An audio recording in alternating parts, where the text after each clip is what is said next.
우리는 지난 수요일까지 열왕기상 16장에 나오는 북이스라엘 왕국의 그 오므리 왕조가 어떻게 세워졌는가 하는 것을 거기까지 살펴보았습니다. 솔로몬 이후에 나라가 두 개로 쪼개어졌다고 북쪽 왕국과 남쪽 왕국으로 이렇게 나누어졌습니다. 북쪽 왕국의 처음 왕이었던 여로보암, 이 여로보암은 하나님 말씀을 버리고 자기의 왕권을 강화하기 위해서 금송아지를 우상으로 숭배한 이 여로보암의 범죄, 그 범죄가 북이스라엘 왕국에는 권력 투쟁을 불러 일으켰던 것입니다. 그래서 그 여로보암 왕조도 그리고 그 이후를 잇는 바하사 왕조도 이대를 넘기지 못하고 멸망한 것을 우리가 살펴보았습니다. 여로보암 왕조는 그 아들 나답 때에 바하사가 반란을 일으켜서 그 나답 왕을 죽이고 이제 새로운 왕조를 세웠는데, 이 바하사 왕조도 그 다음 왕인 엘라 왕 때에 시므리라고 하는 그 장군에게 왕이 죽임을 당하고, 이제 이 시므리가 왕이 되었습니다마는 7일 동안 밖에 다스리지 못하고 또 오므리라고 하는 장군에 의해서 죽임을 당하게 됩니다. 그리고 이 오므리는 경쟁자였던 디브니까지도 죽이고 이제 오므리가 왕이 되었던 것이죠. 사랑하는 성도 여러분, 하나님의 말씀을 버리고 금송아지 우상 숭배하던 이 북쪽 왕국은 구테타의 연속이었습니다. 그래서 서로 빼앗고 서로 죽이고 그렇게 해서 자신의 권력을 강화하고 자신의 영토를 넓히려고 했던 왕국이었습니다. 여러분, 하나님 말씀을 떠나고 하나님의 통치를 우리가 떠나게 되면은, 나라가 하나님 나라인 것을 우리가 잊어버리게 되면은, 내 나라인 줄 알게 되면은 경쟁하고 욕심을 부리고 그렇게 된단 말입니다. 사랑하는 성도 여러분, 이렇게 하면은 서로 죽이고 빼앗고 남는 것은 파멸뿐인 것입니다.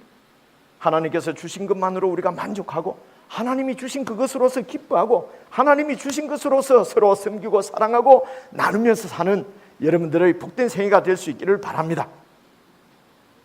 안 하겠어요? 그렇게 하기를 바랍니다. 이 오므리 왕조는 좀 더 강력한 왕조였어요. 그래서 좀 길게 가는데요, 이 오므리 왕조 중에서 최고로 악한 왕이었던 아합 왕이 나오게 됩니다. 아합 들어보셨죠? 그래서 이 아합 왕의 와이프가 이사벨이었어요. 이사벨가 얼마나 악독한 왕이었는지 모릅니다. 이때에 이 아합 왕을 하나님께서 아합 왕에게 하나님의 말씀을 전하기 위해서 세운 선지자가 엘리야였어요. 그래서 이제 이 엘리야의 이야기가, 아합 왕의 이야기가 열왕기상 22장 끝까지 이제 나오게 되는데, 제가 잘 준비해서 다음에 이 아합 왕과 이세벨 이야기, 엘리야 이야기를 여러분들과 나누려고 합니다. 오늘부터는 몇 주에 걸쳐서 베드로전서 말씀을 살펴볼 텐데, 이 베드로전서는 사도인 베드로가 교회에 보낸 편지입니다. 서신서라는 것이죠. 여러분, 신약 성경은 27권으로 되어 있는 것은 여러분 다 잘 아실 것입니다. 이 27권을 크게 네 부분으로 나눕니다. 제일 앞부분을 보통 복음서라고 얘기를 해요. 아시는 분들은 정리를 하시고요, 모르시는 분들은 이번 기회에 좀 딱 아시면 좋겠어요. 앞에 나오는 첫 네 권이 복음서라고 그럽니다. 복음이 뭐냐면 예수님입니다. 그래서 처음 네 권, 마태복음, 마가복음, 누가복음, 요한복음, 이 네 권은 복음이신 예수님에 대해서 기록한 성경입니다. 그리고 이 복음서 뒤에 이어서 나오는 성경이 사도행전인데요, 이 사도행전은 어떻게 예수님께서 죽으시고 부활하시고 그리고 승천하셔서 성령을 보내주심으로 생긴 교회가 어떻게 확장되어지는가 하는 교회의 확장 역사를 기록한 것이 사도행전입니다. 그리고 이어서 나오는 로마서부터 쭉 나가서 요한 1서, 2서, 3서, 유다서까지 몇 권이죠? 13권, 8권, 21권이 서신으로 되어 있어요. 편지글입니다.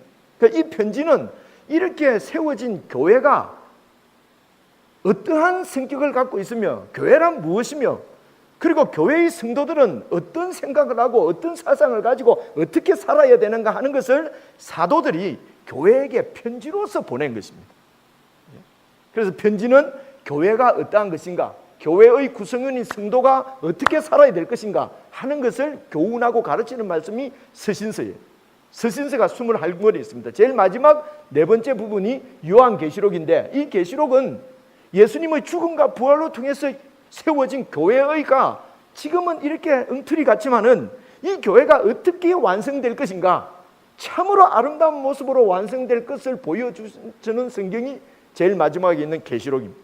그래서 성경을 크게 나누어서 복음서, 그리고 사도행전, 그리고 서신서, 그리고 계시록, 이렇게 네 부분을 나누는데, 이 베드로전서는 그 서신서 중에서 이제 서신서 중에 있는 한 권인데 베드로 사도가 교회에게 보낸 서신이죠.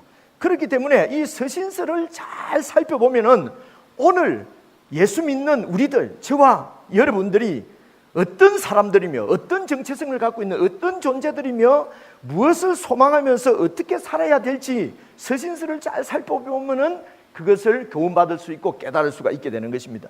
하나님의 말씀, 하나님의 말씀을 들을 수 있는 것이죠. 오늘 여러분 베드로전서 함께 읽은 1장 8절 말씀도 보십시오. 8절 말씀을 다시 한번 보시겠습니다. 예수를 너희가 보지 못하였으나, 그 당시에 신약교회의 성도, 초대교회도 예수님을 보지 못했습니다.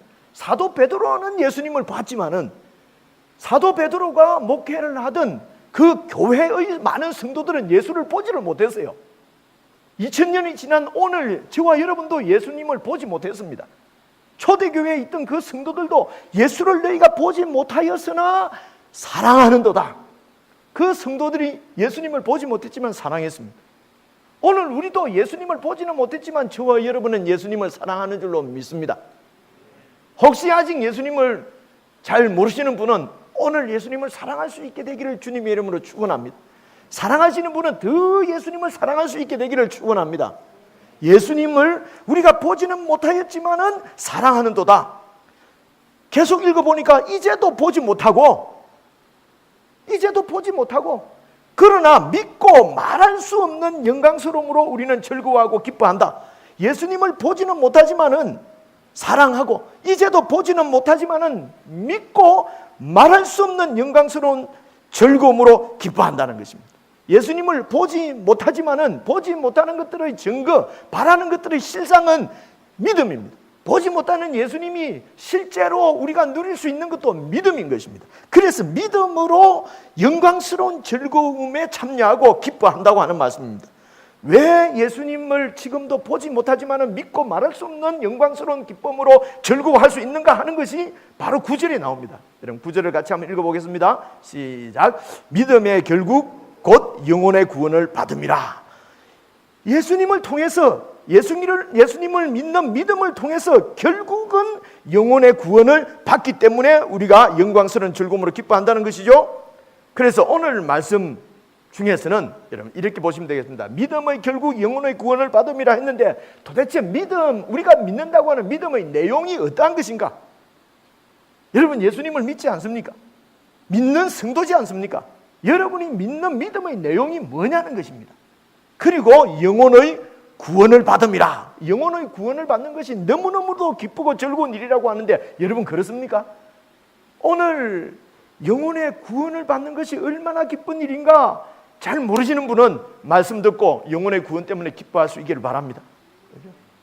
이게 우리 신앙의 핵심입니다.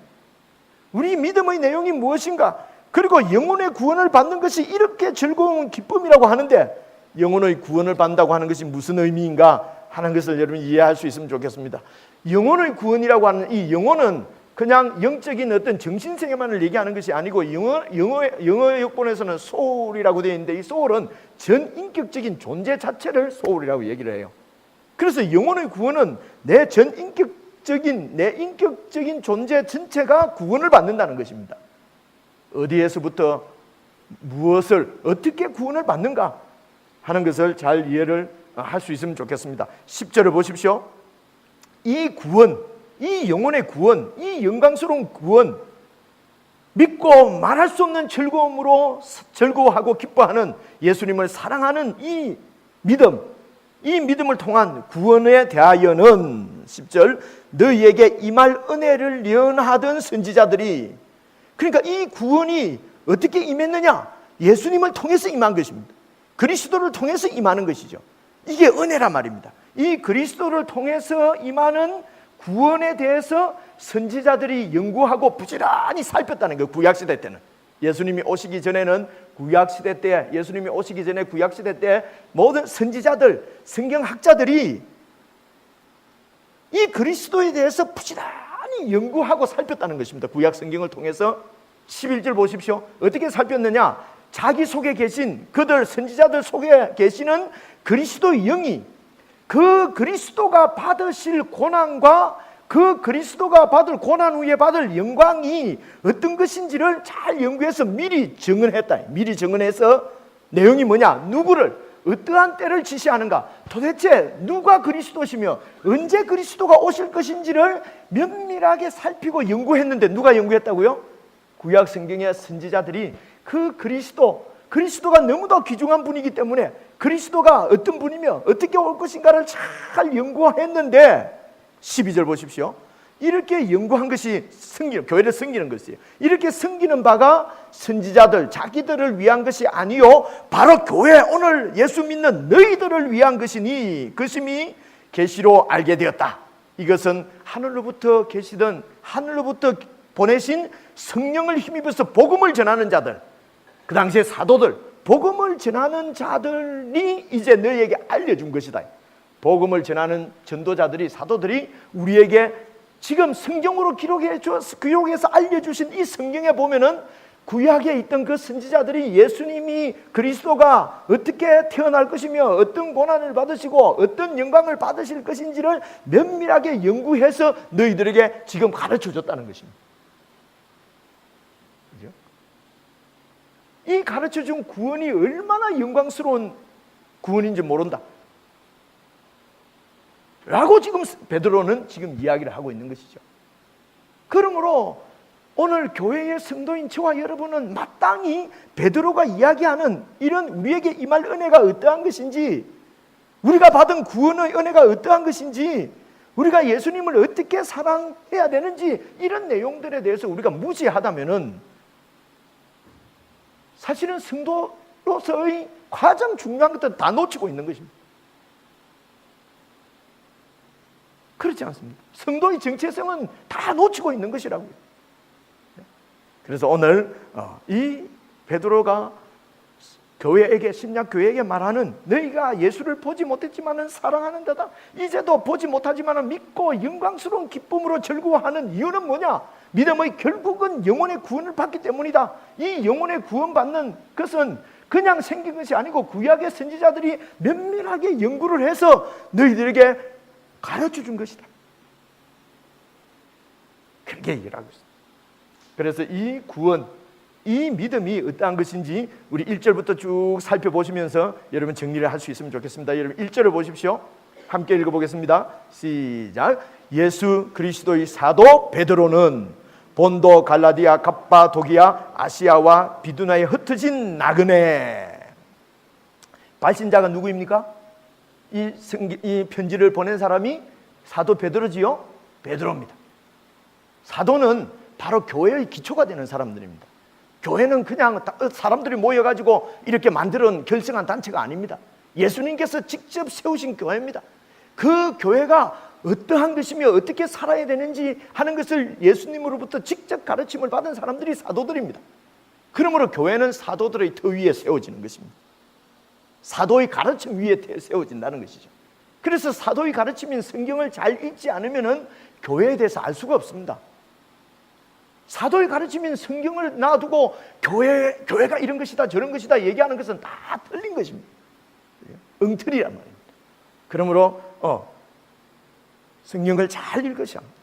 이 교회의 기초는 사도인데 이 사도 베드로가 오늘 성도들을 뭐라고 부르냐면은 나그네라고 불러요. 그죠? 내가 지금 편지를 보내는데 나그네 너희들에게 편지를 보낸다.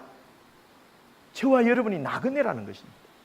나그네는 여러분 집이 없어서 떠도는 노숙자를 얘기하는 것이 아닙니다. 이 나그네는 여기가 고향이 아닌 다른 데 고향이 있는 여기가 고향이 아닌 이방인이라는 뜻이에요. 성도들은 오늘 이 땅이 우리 고향이 아니라는 것입니다. 우리 고향은 따로 있다는 것입니다. 우리의 고향은 이곳이 아니라 바로 천국이 우리의 고향이라고 말하는 것입니다. 그러므로 이 땅에서는 우리는 이방인이라는 것이에요.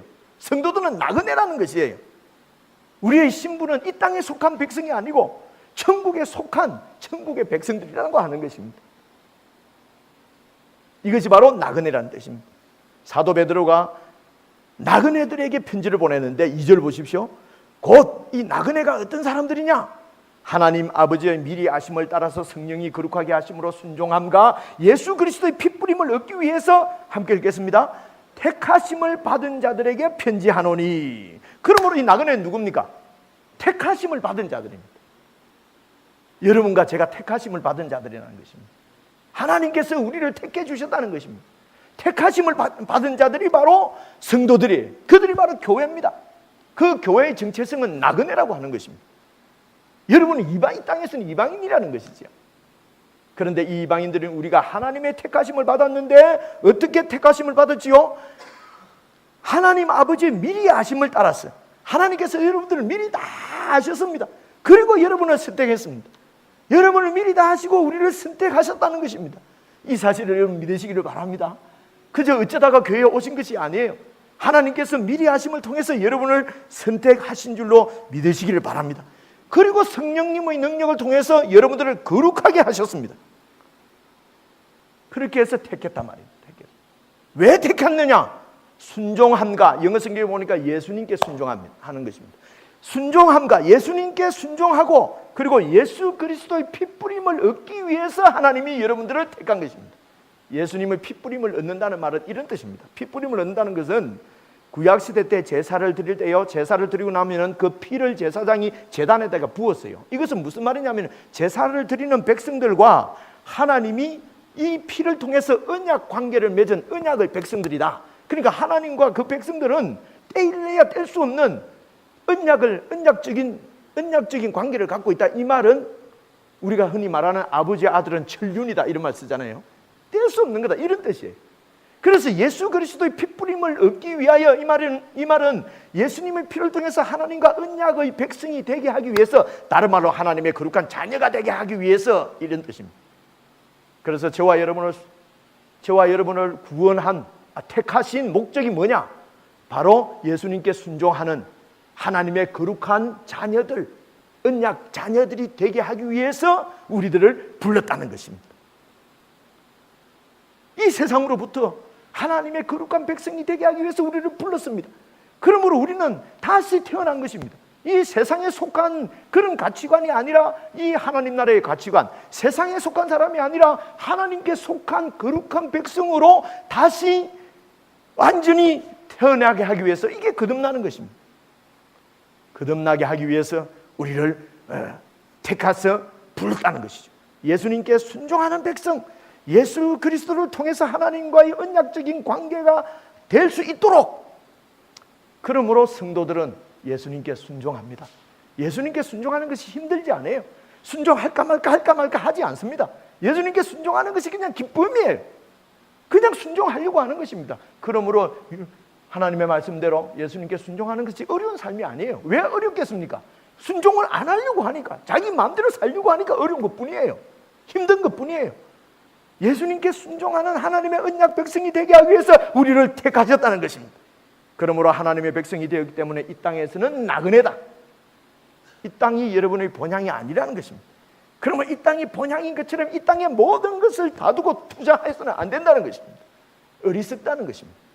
우리의 모든 투자는 더욱더 많은 투자를 천국에, 하나님 나라에 해야 된다는 것이죠. 이게 바로 나그네인 것입니다. 그래서 여러분 3절을 보시게 되면은 3절을 보십시오. 우리 주 예수 그리스도의 아버지 하나님을 찬송하리로다. 이런 은혜를 주신 하나님 아버지를 찬송하리로다. 그의 많으신 긍휼, 우리를 불쌍히 여기시는 그 긍휼대로 예수 그리스도를 죽은 자 가운데서 부활시키심으로 말미암아서 우리를 거듭나게 하셨다. 거듭나게 하셨다. 거듭나는 게 이제 무슨 말인지 알겠죠? 다른 가치관을 갖고 있는 사람이 됐다는 것입니다. 이 땅이 이제는 본향이 아니고 이방인이 되었다는 것입니다. 예수 그리스도의 핏부림을 받는 하나님과의 언약적인 관계를 가진 사람들로 되었다는 것입니다. 내 마음대로 사는 것이 아니고 예수님께 순종하는 백성이 되었다는 것입니다. 하나님의 그 많으신 긍휼대로 예수 그리스도의 죽으심과 부활을 통해서 우리를 이렇게 거듭나게 하셔서 산 소망을 주셨다. 그래서 오늘 예수 믿는 우리들은 산 소망을 갖고 사는 사람들입니다. 살아있는 소망. 여러분의 소망이 무엇입니까? 많은 소망들이 있으시겠죠. 그러나 무엇보다도 여러분 산 소망이 있기를 바랍니다. 이 산 소망이 뭐냐? 예수님께서 부활하신 것처럼 저와 여러분이 부활할 것이라고 하는 소망입니다. 부활하시는 줄 믿기를 바랍니다. 예수님이 죽은 가운데서 부활한 것처럼 우리들도 주님 오실 때에 예수님과 같은 똑같은 몸으로 형체로 부활하게 되는 것입니다. 이것이 산 소망입니다. 예수님께서 오실 때에 우리는 예수님과 동일한 형체로 동일한 몸으로 부활합니다. 그리고 지금도 예수님의 그 부활 생명이 오늘 우리에게 주어져 있는 것입니다. 그러므로 우리가 이 땅에 살 때도 이미 우리에게 주어져 있는 이 부활 생명을 소망 삼고 사는 것입니다. 이 부활 생명이 내 옛 사람을 죽이는 것입니다. 내 옛 사람을 이기는 것입니다. 내 탐욕을 이기는 것입니다. 내 개인적인 고집도 이기는 것입니다. 내 완고함도 이 예수님의 부활 생명이 이기는 것입니다.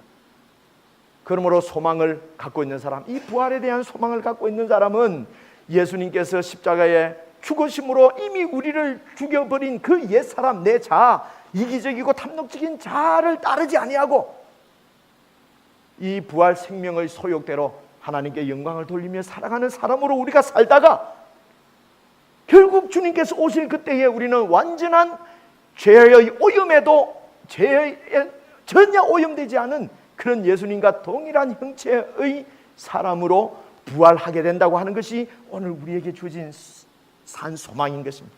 이 산 소망을 여러분 갖기 위해서 여러분이 지불한 것은 아무것도 없습니다. 하나님의 그 많으신 긍휼 때문에 우리가 예수 믿고 이런 소망을 갖게 된 하나님의 자녀가 된 줄로 믿으시기를 바랍니다. 그래서 이런 소망을 주신 예수 그리스도의 아버지 하나님을 찬송하리로다. 말할 수 없는 즐거움으로 기뻐하니 영광스러운 즐거움으로 즐거워한다. 이런 표현들을 하는 것입니다. 여러분들도 동일한 감사와 기쁨이 있는 줄로 믿습니다. 잘 표현은 안 되지만은 베드로가 표현을 참 잘했네 라고 동감만 하시는 정도만 돼도 여러분 거듭난 표시인 줄 믿기를 바랍니다. 거듭나지 않으면 이해를 할 수가 없어요.